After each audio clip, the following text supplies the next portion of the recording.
it's rescuing beloved marine life, leading education programs, or talking about upcoming events, our friends at the MERR Institute in Lewis are always busy with something. That's why joining us on the CoastLife couch today is Suzanne Thurman. Welcome. Thank you.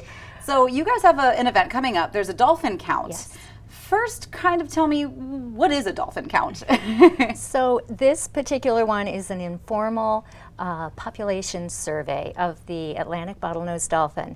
And as many people know, they are so beloved here. They're so prevalent in our area, and we can just go to almost any beach and see them jumping and swimming, and it is such a delight to everybody. Yeah, the dolphins are definitely, I don't want to say a main attraction, but it's something that everybody gets excited to see when you can see them jumping out in the water. So why is a population count like this important? Well, it serves several purposes. So this is a citizen science opportunity. So we invite members of the public who get to volunteer for 2 hours on a Saturday morning to count dolphins on the beach.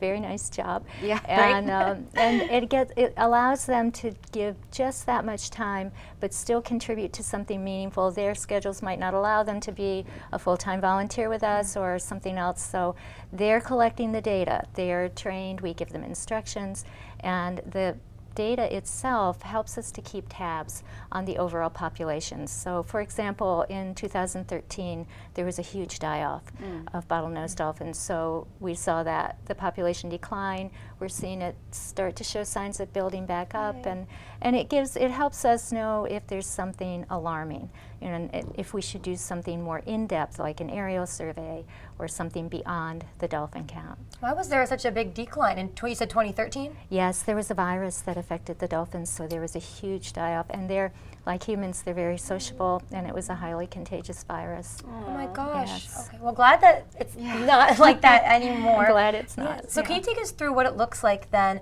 for a volunteer from the beginning to the end of the dolphin count? What will they be doing? They need to be at their site by 8:45 Okay. on the morning of July 15th. The count starts at 9 o'clock sharp, and it finishes up at 11.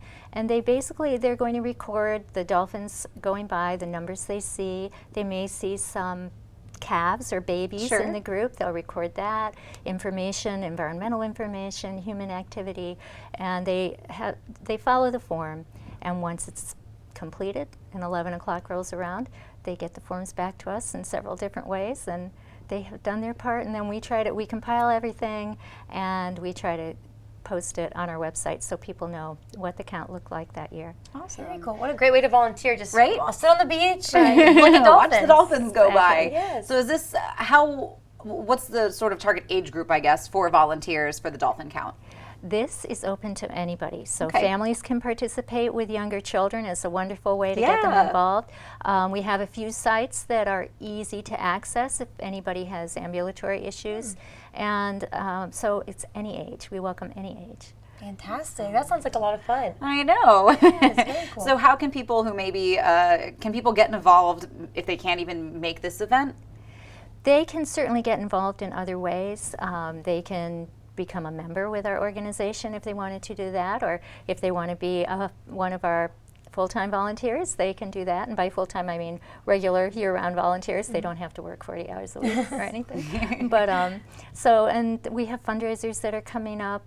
They can attend one of our education programs if they're open to the public. So lots of ways. Great. Awesome. And I always like to ask too, just before we let you go, if someone sees an animal on the beach, what do they do? I think it's just a good reminder to have that fresh in their heads. Yes, so thank you for asking that question. If anybody sees any marine mammals, so whales, dolphins, seals, the occasional manatee, or a sea turtle, they should keep a distance with a live animal of at least 150 feet on the beach, keep dogs on a leash, and call us immediately if it's deceased or if it's living. And if it's living, we'll assess it and we may rescue it.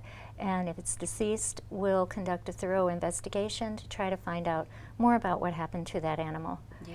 Very, Okay, very great. important information. Yes. And again, you need to know what to do when you see an animal in distress or, no longer with us. Yes. But Suzanne, thank you so much for You're coming so in and talking welcome. about what a wonderful event is coming up. And like we said, July 15th, great way to start your morning and get the kids involved in almost a science inspiration. Yes. Yes, a lot of fun. But don't go anywhere because there is more fun coming your way when CoastLife is back.